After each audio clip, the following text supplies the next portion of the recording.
He finished a NASCAR Cup race at 10,016 at night. 4 hours later, he was standing in victory lane 800 miles away, holding a different trophy in a completely different car. This isn't a highlight reel. This actually happened this weekend. And by the time you finish this video, you're going to understand why what Kyle Larson just pulled off might be one of the gutsiest logistical gambles in modern motorsports history. Saturday night, Richmond Raceway, Kyle Larson brings his Cup car home, 6th in a race that ran deep into the night. Most drivers would be heading to a hotel. Larson sprinted straight from his car to a private jet. His destination, Knoxville, Iowa. His target, the Knoxville Nationals, the single most prestigious event in all of dirt sprint car racing. He landed, got a police escort straight to the track, started on the pole, led every single lap, and won the whole thing. His 4th career Knoxville Nationals title, a $200,000 payday. Same night, he raced in NASCAR's Top Series 3 states away. This wasn't supposed to be possible. Larson himself had basically written off the trip. NASCAR obligations always come first, and the two schedules simply didn't line up on paper. But here's where it gets interesting. Hendrick Motorsports, his own team, started watching the weather in Iowa like hawks.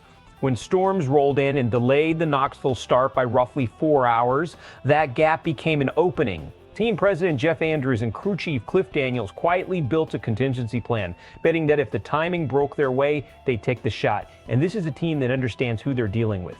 Larson didn't come up through go-karts and stock cars exclusively.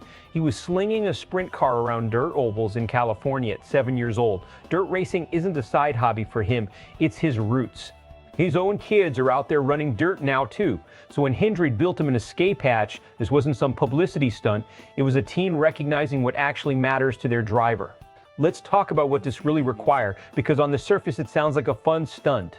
Underneath, it's a logistical and physical gauntlet. Larson had to run a full 400 laps at Richmond first, and not just survive it, but actually compete. He was fighting through the pack, working his way up from 14th late in the race off a gutsy 2-tire pit call from his crew chief. That's real, focused, high-stakes racing, not a driver mailing it in because his mind was already on a plane. Then the turnaround. Sprint from the car, charter to the airport, a flight that reportedly became the most tracked private jet in the country that night, watched by over 16,000 people in real time, land in Iowa, police escort straight to the track. Zero margin for error, and straight into a car he hadn't touched in who knows how long, on a completely different surface with completely different mechanics than what his body had been doing for the previous 3 hours. And then he didn't just show up and survive the race. He took the pole and led all 50 laps. That's not adrenaline carrying him. That's elite level muscle memory and mental reset happening on a private jet at midnight. Is this smart or is this dangerous? Honestly, it's both.